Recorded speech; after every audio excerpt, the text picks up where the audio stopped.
Ya, Assalamualaikum warahmatullahi wabarakatuh. Nah, sekarang kita masuk ke latihan soal portfolio management ya, menghitung Sharpe ratio atau Sharpe measurement ya. Oke, di sini teman-teman bisa lihat pertanyaannya. Jane Foster dan Mighty Thor formed a portfolio investment last year and resulted 15% return ya.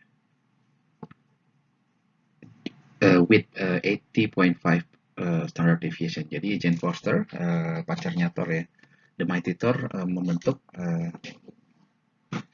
portfolio investment tahun lalu dengan imbal hasil 15% ya, dengan standar deviasi 18,5%. Okay.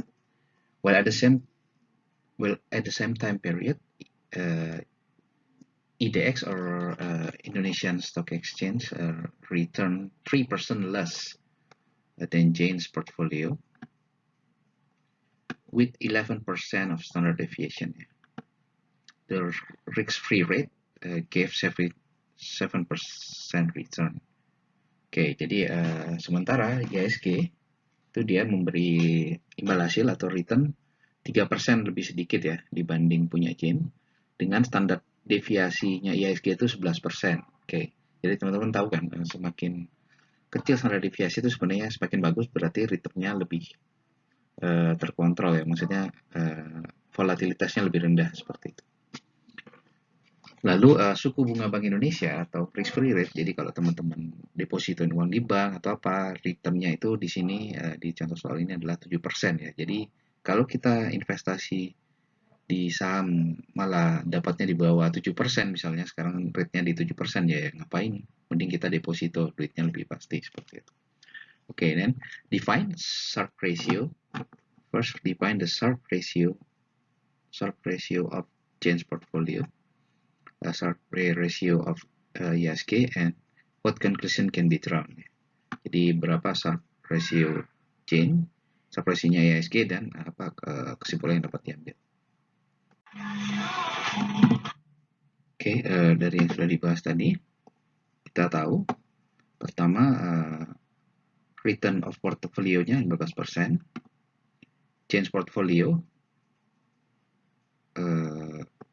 standard deviation, Jane portfolio standard deviation atau standar deviasinya Jane 18,5%, return IHSG atau RM 12%, IHSG standard deviation atau sigma M 11%, dan risk free rate suku bunga Bank Indonesia tadi kalau kita hanya depositoin saja nggak ngapain itu minimal kita udah dapat 7%.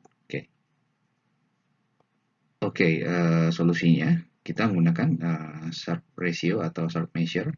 Itu dihitungnya dari mana? Total return portfolio dikurangi risk free rate